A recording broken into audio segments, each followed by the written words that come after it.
Greetings and welcome to the Grandmaster Chess Academy. Well, the World Chess Championship is over, and Magnus Carlsen has retained his title over the challenger Sergei Karyakin. It was some grueling chess, to be sure. Pardon the big city sirens. Blessings into whoever's in the ambulance and to the drivers. And I got to watch a lot of it, study a great deal of it, analyze with the Grandmasters. Saw some of the after Grandmaster analysis with Fabiano Caruana and Wesley So. Saw some YouTube analysis with the likes of King Crusher, Daniel King. So, did I learn anything? Well, let's see. And here we have a Blitz game from playchess.com. And here we go.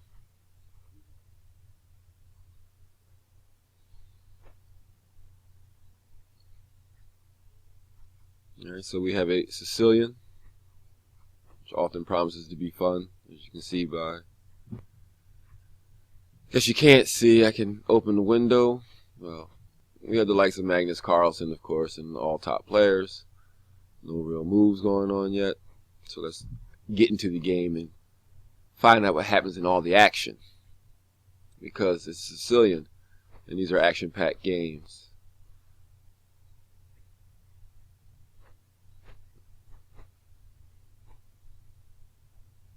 Now here, I diverge off. It's the most common move is bishop to b5. But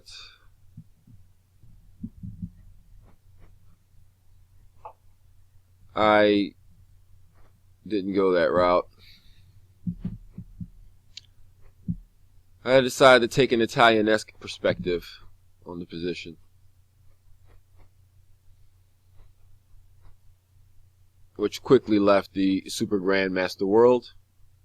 But these are still 2400s, 2500s that I found playing this game and in this version. So it's an interesting study. Not liking the sharpness of my bishop. Instant blunting. Getting out of dodge. Quick castle. And the questions are immediately asked and answered. And now it's decision time. Guess what ends up on b5 anyway. However, in a different move order. Rook to e1 check, which assists the castling process. But a pen is a pen. Now this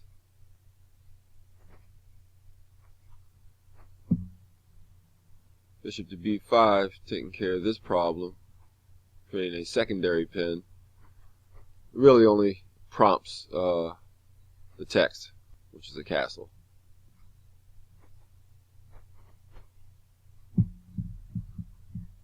Okay, so I decided to go with the squirrely maneuver. Lift up the pawns a wee bit. And I've willingly given up the bishop here. Hey, Magnus has done it. Let's see if I've learned anything about positional chess to be able to warrant such behavior.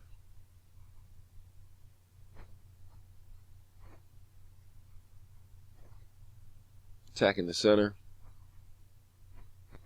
Asking necessary questions, looking for piece development. Pinning my knight against my queen. Being able to spoil my own pawns, given opportunities.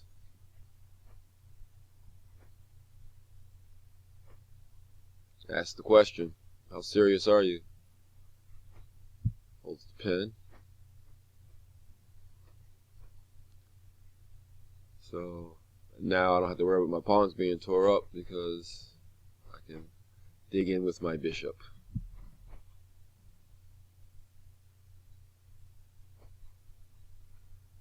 He takes, I take.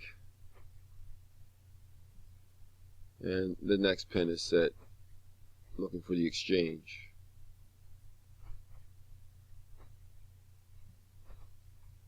Stepping up and eliminating one of those pins. And attacked immediately.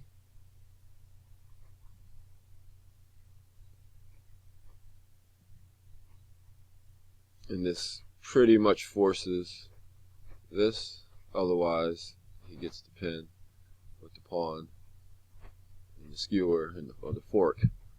All bad news. This skewer right here still exists. But it's good chess going on here. Serious stuff. Now, to take with the queen releases this knight for this take, or the queen for the take. And just taking the pawn spoil, but having a slightly better position.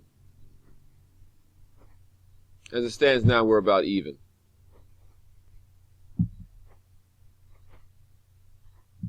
So now it's time for me to ask a hard question. Steps back off again.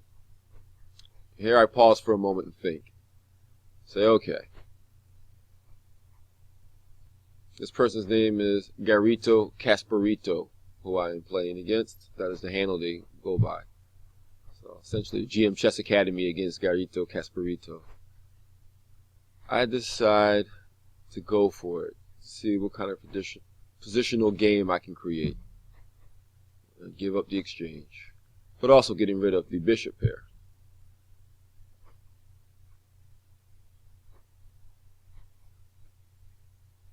Here, knight takes e1 is obvious, otherwise this would be hanging.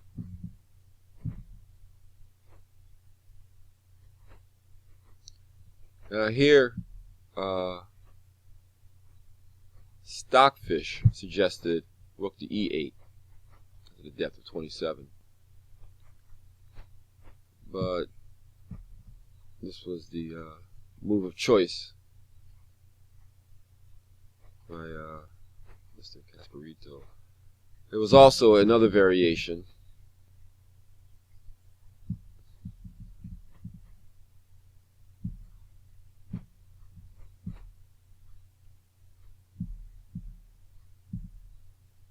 Which you'll find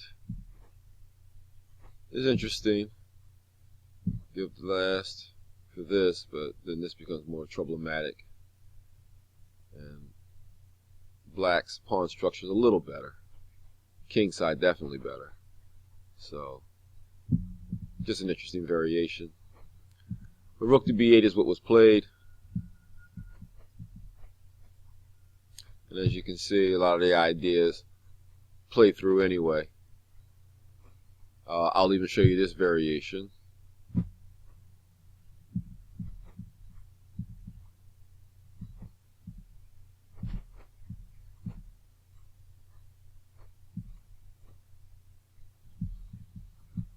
Which is fine. As you can see, if nothing else, that we were both thinking, well, at least I was thinking in lines positionally along with the computer. And this is the first real mistake. This is blunting in the bishop. There's a desire to stop the pressure on this pawn. But this bishop is blunted in, which gives a free move. It also releases this knight to be able to harmonize with this knight in such moves, or perhaps in such moves. So the computer says, hey, go for it. But as you can see, I wanted to clear out some of the other issues in the line.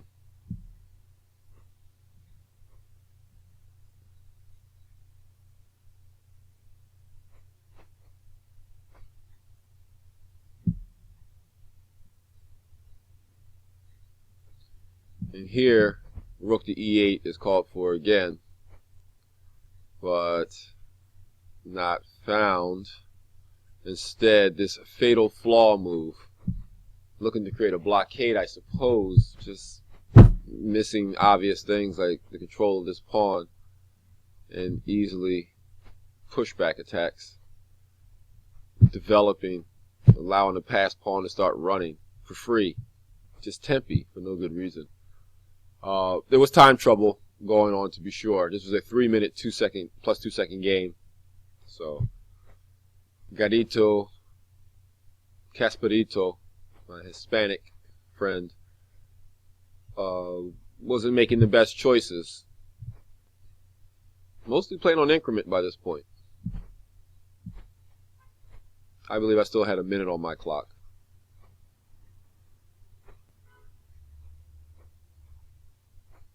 Show you one final variation, because rook to b7, which was the text, was chosen. However,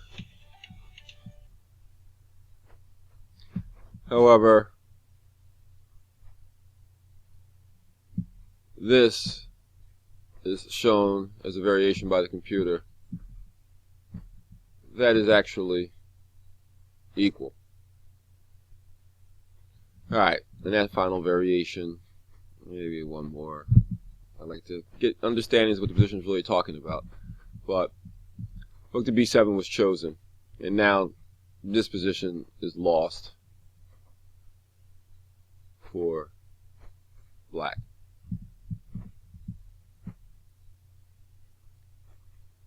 Yeah, that was that disappearing piece that you sometimes get, but alright. So we have the knight steps up because it's now time to harmonize the knights. Rook to d7, creating pressure, but it's an unassailable knight right there. That's an unassailable knight, except by this bishop, which is currently blocked in and not making progress anytime soon. So it's basically a dead piece. Black's playing a piece down. So 3 pieces, 1 that hasn't even stopped out yet. So it's really only 2 pieces getting work done, whereas white has all pieces getting work done, and the pawns rapidly moving down the board. Rook to e8, but the rolling has begun. Rook to e4. Ask that hard question. Rook to d6. Shore it up. Now in desperation, just looking to create mistakes. But that queen to g5, which just pretty much measures that everything is being over. So with the text that was played, bishop to h5, attacking the queen, there are multiple answers here. I had played knight takes. Best reply is rook takes. But then you have this. So that's terrible. And then you also have just the immediate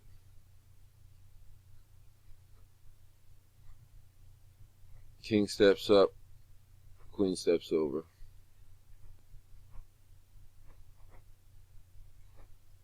So there's no slowing this attack down. There's no salvation from these pawns. It's just over. So, study. Thank you for your time at the Grandmaster Chess Academy. Please like, comment, and share. Yes, chess, love.